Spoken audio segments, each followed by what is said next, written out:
vasculitis aguda autolimitada de los vasos medianos con predilección por las arterias coronarias. ¿Por qué no cambió?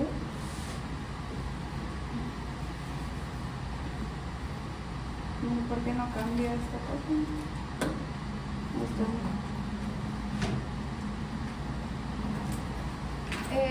Hablando como un poco de la historia de cómo fue que surgió esta enfermedad, tenemos que el doctor por el que se nombraron dicha enfermedad, que es el doctor Tomisaku Kawasaki, que este era un médico pediatra que nació en 1917.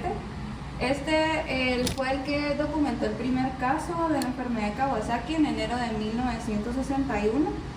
Él inicialmente empezó a recopilar los primeros 7 casos de esta enfermedad y lo denominó como un síndrome de fiebre no escarlata con descamación, más que todo por las manifestaciones clínicas que se presentaban en estos pacientes. Sin embargo, este doctor empezó cada vez a ver más y más casos de esta enfermedad de Kawasaki, y fue en 1964 donde presentó ante el Comité de Pediatría 22 casos de esta enfermedad, donde lo denominó como un síndrome ocular mucocutáneo. Sin embargo, los doctores, pues médicos pediatras de esa época, consideraban de que la enfermedad de Kawasaki no era una entidad así como diferente, sino que era como una manifestación atípica del síndrome de Stevens-Johnson. Sin embargo, pues este doctor no se dio como por vencido, siguió documentando los casos, y fue hasta ese año donde se realizó la primera autopsia, en donde se vieron de que en estos pacientes que presentaban descamación de las palmas y de las plantas de los pies junto con el rash, tenían también afectación a nivel de las arterias coronarias. Y así fue como surgió pues la enfermedad de Kawasaki que conocemos pues hoy en día. Hablando un poco acerca de la epidemiología, tenemos que la enfermedad de Kawasaki es la segunda vasculitis más común en edad pediátrica, después del después de la púrpura de Henoch-Schönlein. Y la enfermedad de Kawasaki más que todo es prevalente en los países asiáticos, donde tiene una incidencia de 330 casos por cada 100.000 niños menores de 5 años. Y también en Estados Unidos reportan menos casos, que son 25 por cada 100.000. Y en Europa que son de 5 hasta 15 casos por cada 100.000 niños menores de 5 años.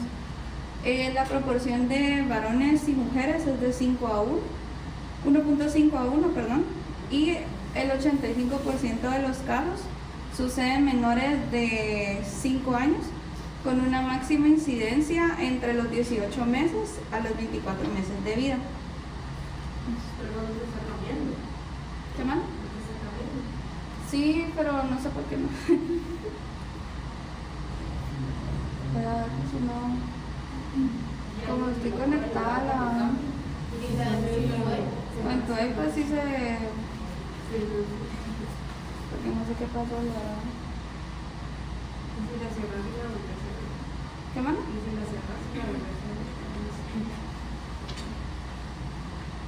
Ya lo agarraron de abrir, pero...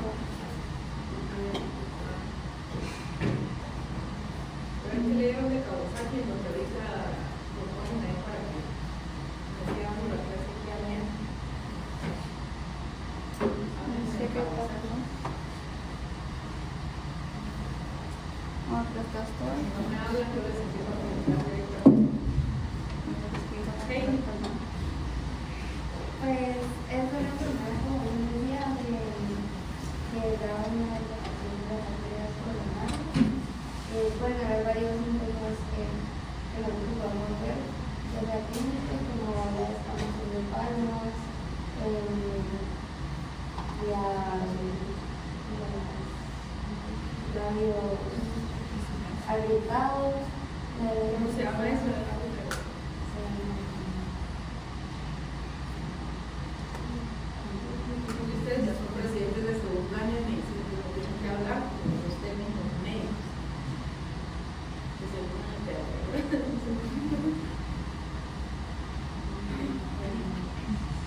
ver cómo se llama? ¿Qué más? La lengua traspasada, la afirmación de usted y la fiebre de presencia de fiebre, de mayor de 5 días o de 5 a 7 días. Que la fiebre, que es más de, igual se les va a mencionar más adelante, pero la fiebre es de mayor de 39, o sea, son fiebres altas, mayor de 39 grados y tiene que ser por lo menos más de 5 días de que tenga la fiebre el paciente. ¿Qué más? Que no sé qué reglas lo voy a mencionar, creo que leí. El examen polimoso, cambios en la sexualidad como la descamación y además de ver son los distintos. Falta un ¿cuál? Inyección en medio.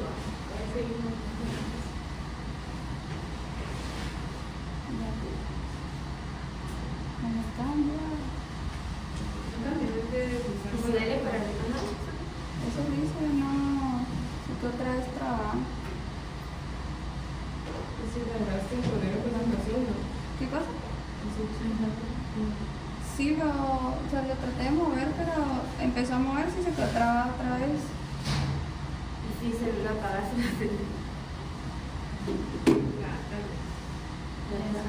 Sí, la tabla que lo estoy explicando. contraseña 18.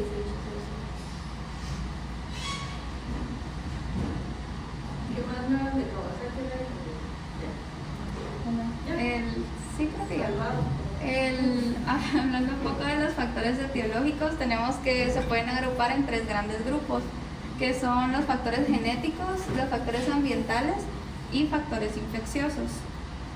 En cuanto a los factores genéticos, tenemos que hay una concordancia con gemelos idénticos del 13% de los casos. Aproximadamente la mitad de los segundos casos en la misma familia se producen dentro de los primeros 10 días de la enfermedad del primer caso.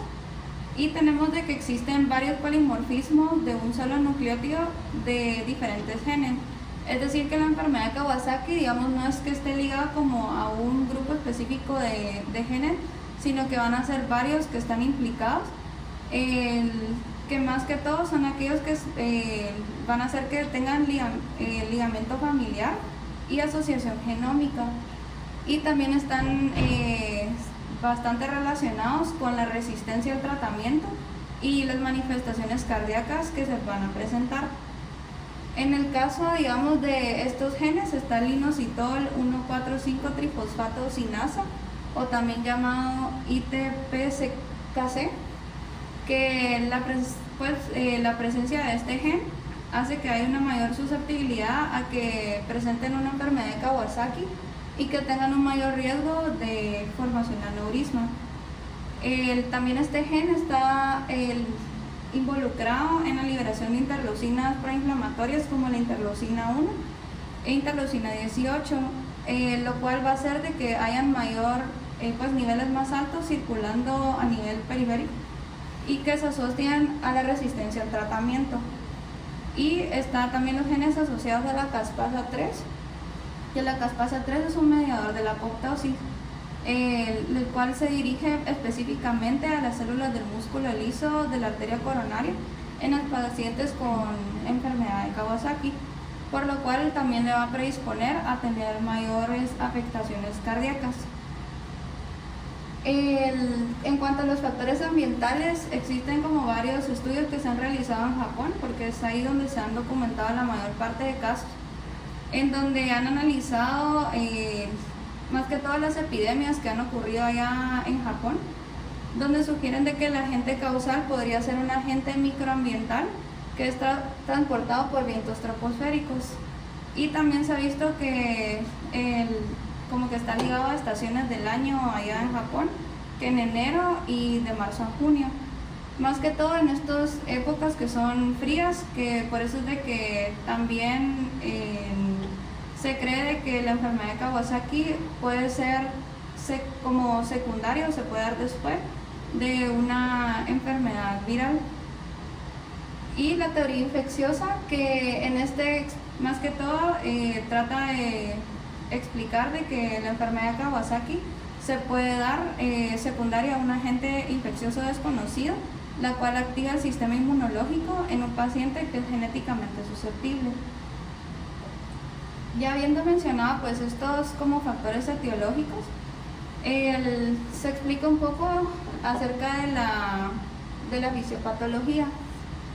Usualmente la teoría como más como ligada a esto es la teoría del agente infeccioso, que sirve como un trigger para la activación del sistema inmunológico en un paciente genéticamente susceptible. En hay una activación principalmente del sistema innato, donde detecta estos superantígenos a través de los PAM y los DAM. Estos hacen que se forma un inflamosoma, el cual lo reconoce como anormal y actúa liberando citocinas proinflamatorias como interleucina 1, interleucina 18, factor de necrosis tumoral alfa, interferón gamma, los cuales activan a macrófagos y linfocitos T, y los miofibroblastos, los cuales principalmente alteran la lámina elástica de las fibras de colágeno de los vasos. Y a nivel cardíaco ocurre una inflamación directa del endotelio cardíaco mediado por estas interleucinas y autoanticuerpos. Y es por eso que en esta enfermedad, digamos, como les mencionaba, es una vasculitis, la forma en que se manifiesta, pero también también afecta a nivel cardíaco. Y es por esta como cascada inflamatoria. La enfermedad de Kawasaki va a tener 3 fases principales, que es la fase febril, que va desde el día, que dura desde 7 a 14 días, la fase subaguda de 2 a 4 semanas y la fase de convalescencia de 4 a 8 semanas. Entonces, si ven en esta imagen, cabal, pues les está como ejemplificado cómo se van a ir presentando las manifestaciones clínicas dependiendo, digamos, de la fase en la que se va a encontrar. La fase aguda, que como la principal manifestación clínica va a ser la fiebre, que es la que, como se ve arriba, también empiezan a aparecer, digamos, las manifestaciones cutáneas como el exantema, las manifestaciones en mucosas como los labios como rajados, la conjuntiva, que es la conjuntivitis no purulenta y que es bilateral, y la adenopatía cervical. Ya en la etapa, digamos, subaguda ya empiezan a progresar y como desaparecer estas manifestaciones, y ya empieza como las descamaciones en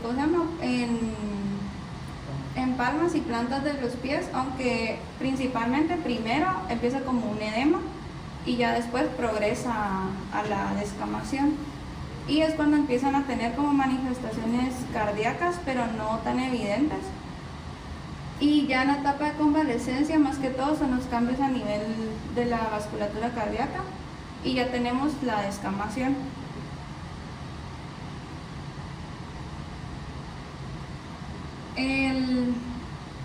Aquí, digamos, la enfermedad de Kawasaki la podemos definir, que está como un Kawasaki completo o el Kawasaki clásico, y está el Kawasaki Light o el Kawasaki incompleto. En esta tabla están, digamos, los criterios del Kawasaki clásico. En lo que sí tiene que tener el paciente es la fiebre, que la fiebre dura más de 5 días, o sea, tiene que tener más de 5 días de fiebre, que es una fiebre alta de 39 grados, y tiene que cumplir 4 de los 5 como criterios clínicos, que son los cambios a nivel de la mucosa, que ya sea el eritema o los labios, digamos, como rajados, la lengua en fresa, que más que todo la lengua en fresa es por un eritema a nivel de las papilas fungiformes, La conjuntivitis, que es una conjuntivitis bilateral no purulenta, o sea, no exudativa. El rash polimorfo, que puede ser maculopapular o un eritema, como un eritema multiforme. Cambios en las extremidades, que en la etapa aguda hay más que todo como edema en manos y pies, y ya en la etapa como subaguda ya se da la descamación. Y la linfadenopatía, que en esta tiene que ser aguda, no supurativa, y usualmente es unilateral, tiene que medir más de 1.5 centímetros de diámetro. Y como les mencionaba, tiene que tener sí o sí la fiebre y 4 de estos 5 como criterios clínicos para decir que es un Kawasaki clásico. El Kawasaki Light o el incompleto es que obviamente pues se van a presentar más de alguna de estas, pero no se presentan, digamos, como todas estas manifestaciones, sino que pueden tener otras. Que más adelante se los estaré mencionando.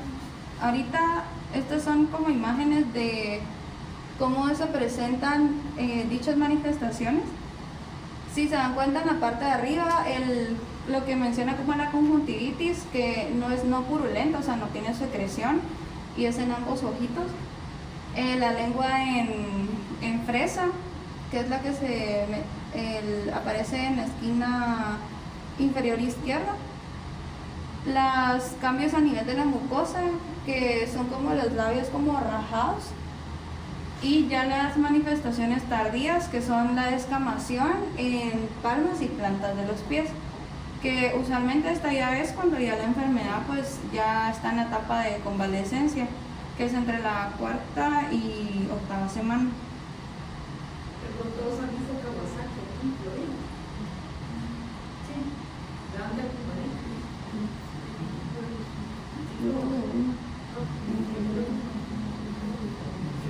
Yo creo que miran un Kawasaki no es eso. Aunque ahora está el Teams. Y tiene sus propiedades y las manifestaciones son muy similares. No se sabía si era Kawasaki, así no me parece a Kawasaki, pues igual. Pero sí, es bien claro la diferencia de Kawasaki. Y esto creo que se describe como como el rash, que puede ser como un eritema multiforme o el rash polimorfo, que es como el que se presenta acá, que es como las lesiones en piel. Y también como el principal, digamos, objetivo de llegar a reconocer como la enfermedad de Kawasaki es evitar a que progrese a la manifestación cardíaca, donde más que todo del 20 al 25 de los pacientes que no reciben un tratamiento pueden llegar a presentar un aneurisma de la arteria coronaria. Usualmente pues es la arteria descendente anterior, izquierda proximal, y la derecha proximal las que van a estar más afectadas, y la arteria descendente posterior es una de las menos frecuentes donde se presentan los aneurismas.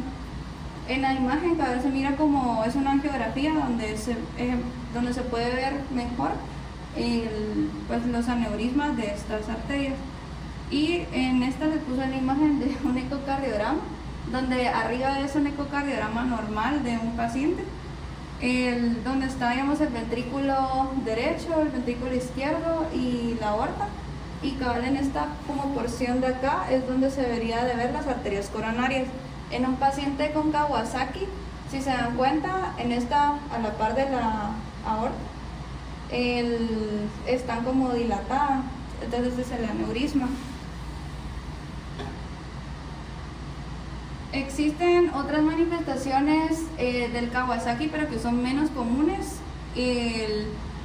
En este caso a nivel cardiovascular, que pueden ser miocarditis, pericarditis, pueden también tener shock cardiogénico. A nivel respiratorio pueden tener derrames pleurales, empiemas, rara vez neumotórax. A nivel musculoesquelético, artralgias y artritis. A nivel gastrointestinal, dolor abdominal, vómitos, diarrea, hepatitis. O sea, son manifestaciones que podrían ocurrir en otra enfermedad, pero que también están presentes en Kawasaki, principalmente en el Kawasaki Light, que es la forma como la no clásica. Y más que todo, el diagnóstico, digamos, de la enfermedad de Kawasaki es clínico, pero también nos podemos apoyar de laboratorios, más que todo en el Kawasaki Light, que es como la presentación no común de la enfermedad de Kawasaki. En estos, más que todo, los que nos va como a servir de apoyo es una hematología con reactantes de fase aguda, un volumen de sedimentación y una PCR, los niveles de ferritina, una química para ver albúmina, pruebas de función hepática y también nos puede servir una orina. En este caso, lo que vamos a ir a buscar es que en la hematología, usualmente el Kawasaki va a tener leucocitosis, que van a estar por arriba de 15.000 blancos a expensas de neutrófilos. La hemoglobina usualmente es una anemia normo-normo. Plaquetas, va a haber una trombocitosis mayor de 450.000 plaquetas. Volúmenes de sedimentación elevados, mayores de 40, PCRs elevadas. La albúmina va a estar baja. Las ferritinas, que es un marcador también de reactante de fase aguda, también puede estar elevado, al igual que las transaminasas. Y se describe que a nivel urinario se puede dar una piuria estéril, donde no se aísla un microorganismo, pero que sí hay presencia de leucos. Y en algunos casos donde se realiza la punción lumbar, que no es, digamos, como un examen que se debería hacer así como de primera línea, se describe de que puede haber una pleocitosis mononuclear sin hipoglucorragia. Y más que todo, digamos, esto, de todos estos laboratorios, las plaquetas, la trombocitosis nos correlaciona con el riesgo de cambios a nivel de las arterias coronarias.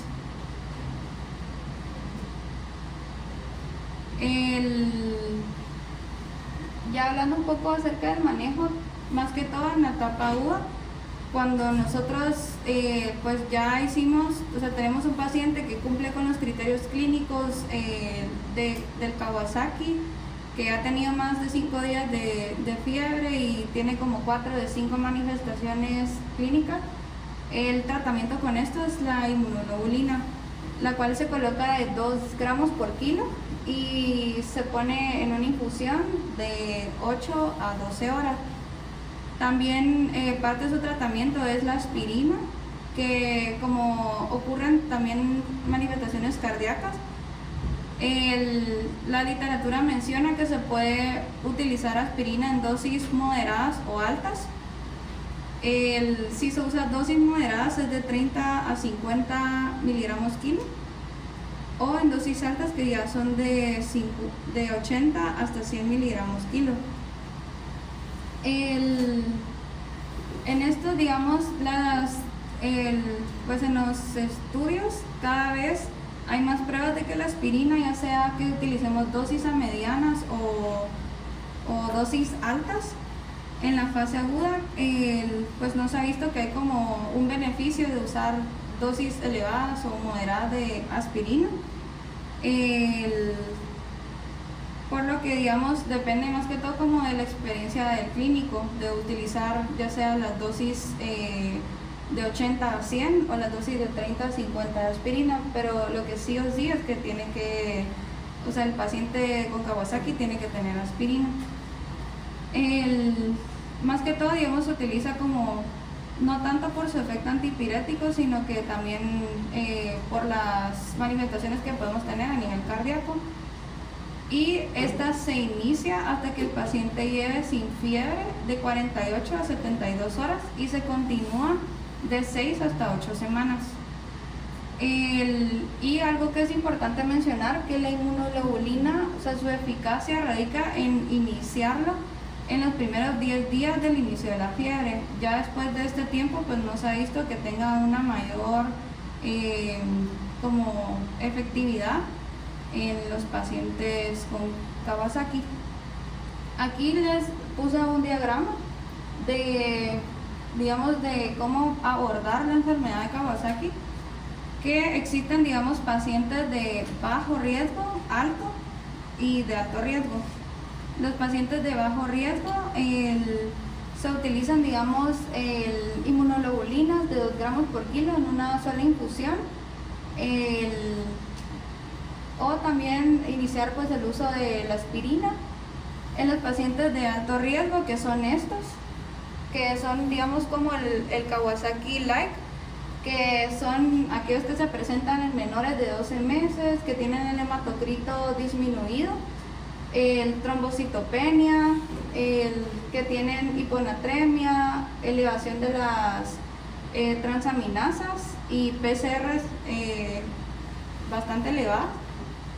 En estos, o que digamos siguen teniendo, a pesar de que le transfundieron, a pesar de que le colocaron, inmunoglobulinas, siguen persistiendo con la fiebre.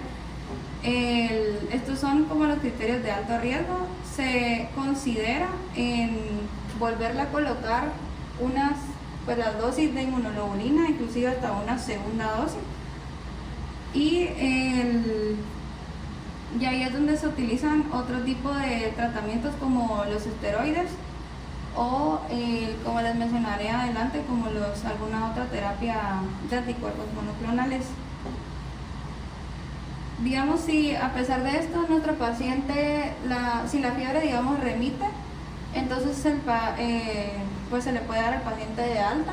Y si, digamos, la fiebre no desaparece después de 36 horas o reaparece en menos de 2 semanas, ya ahí ya se considera en dar otro tipo de tratamientos.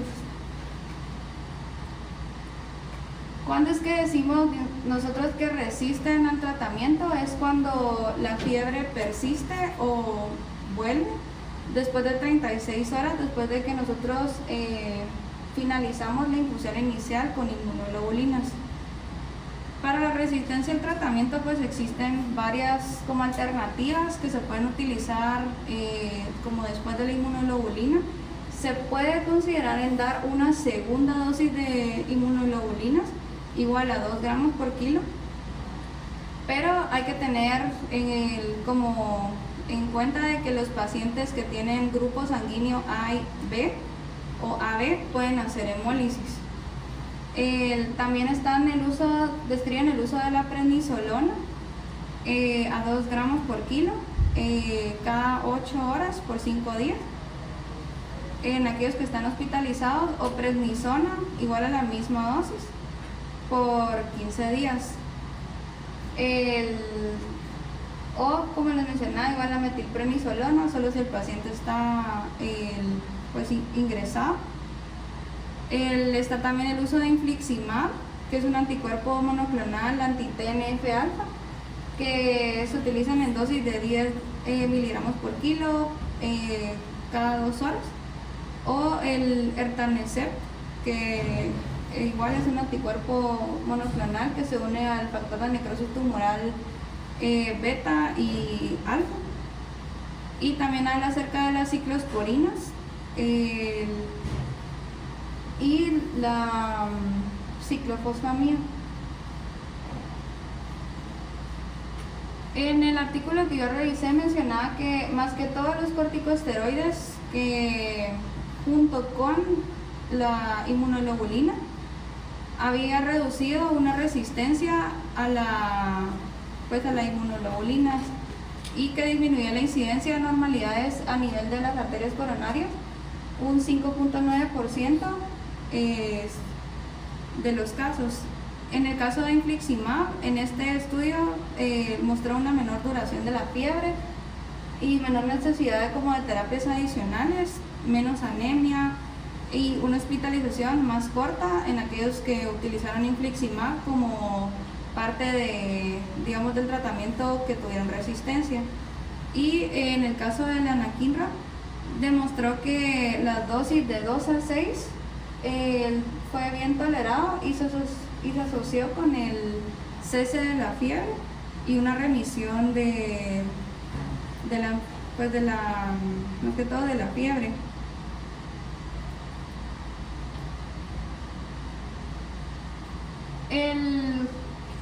Más que todo, digamos, el algoritmo que también nos menciona la asociación, ¿cómo se llama? De la AJA. Eso es como diagrama de cómo lo podemos abordar.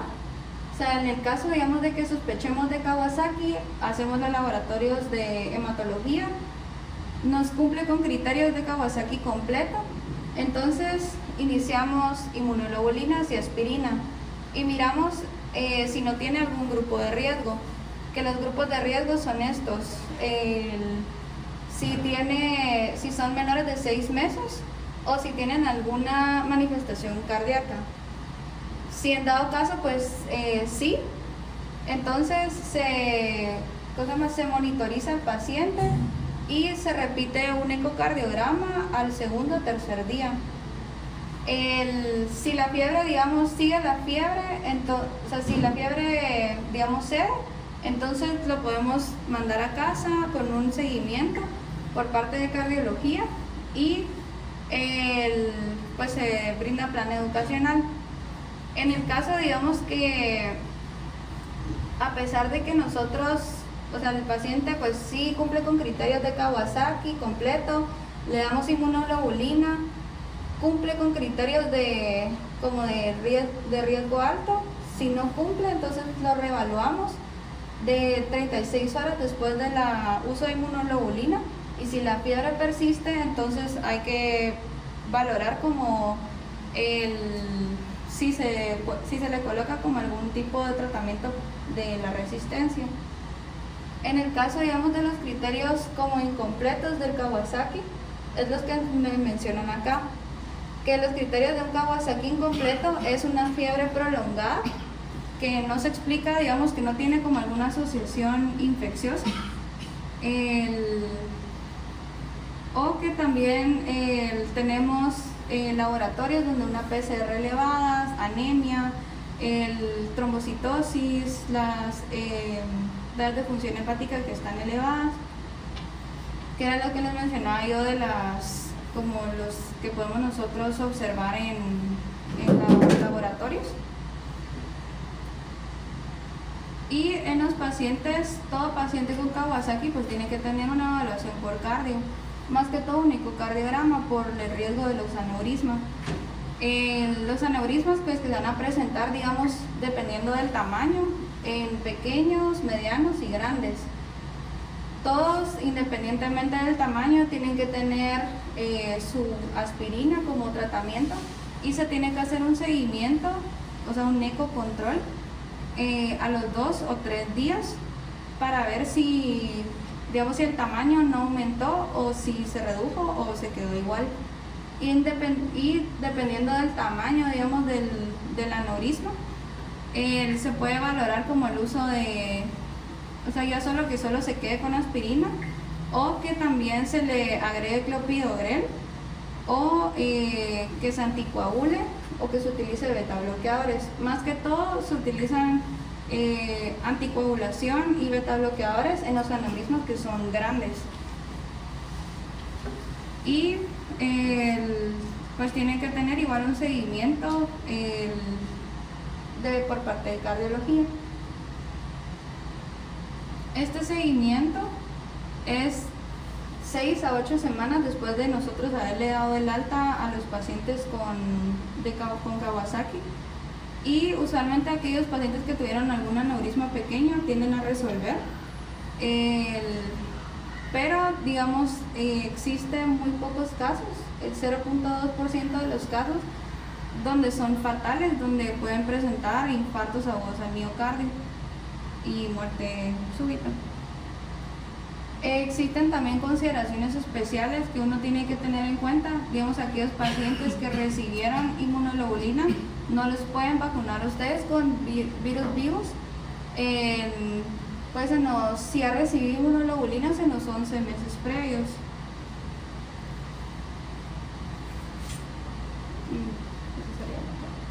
Estas son como las bibliografías que utilicé yo para basarnos en la clase, que se los estaré pasando. Y gracias.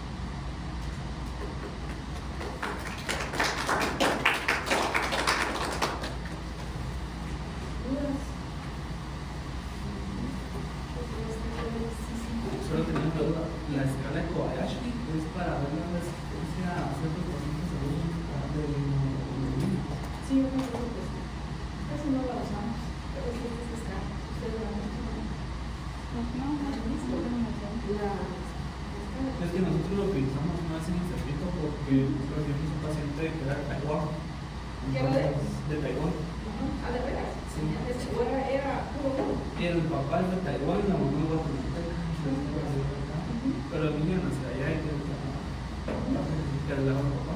Entonces me recuerdo que utilizamos la escala de Kobayashi. Entonces utilizamos pacientes asiáticos para ver el índice de fracaso. Digamos, más que todo, digamos en los artículos, perdón, menciona de que, digamos, están los criterios de la AJA, que son como para los pacientes de como estadounidenses, y aparte está como los pacientes, cómo manejan en los pacientes de asiáticos. Entonces como que hay dos como diferentes como literaturas y criterios donde se pueden, o sea, dependiendo, digamos, del origen de los pacientes, pero puedes utilizar los de AJA. Criterios diagnósticos, ¿no? Ajá, más que todo como el abordaje. O sea, sí, casi no lo utilizamos, la verdad, sí se desescala, no me la sé, pero sí existe para la resistencia al diagnóstico. Porque al final, pues, el diagnóstico sí es en el todo el mundo. Sí, lógicamente es la mayor incidencia de Kawasaki, se tiene en Japón y en Asia, pero sí ha ido aumentando en nuestros países, ¿verdad? De hecho, ya en América ha aumentado la incidencia de Kawasaki.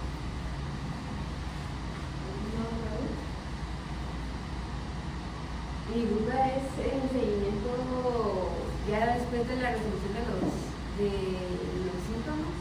¿A cada cuánto sería de darle vigilancia a los pacientes o control de programas? ¿Y si no se los hace uno después de No, ahí está la justicia, ¿verdad? ¿Cuál es eso? Porque ya por parte de la cardiología, si tienen anedomas, sí se tiene que tener un seguimiento por cardiología, ¿verdad? Que a veces aquí no sé si por la cantidad de pacientes que hay, si puedes agregar ahí. Sí, cabal menciona de que, digamos, sí o sí, digamos, si tu paciente cumple con los criterios de Kawasaki completo, ese paciente sí o sí tiene que tener una evaluación por cardio. Entonces, en base a ese como eco, como de base, por decir así, es que tú le vas a dar el seguimiento. Se puede, mientras esté en el alto hospital, o sea, en el hospital, cada 2 o 3 días se debería hacer un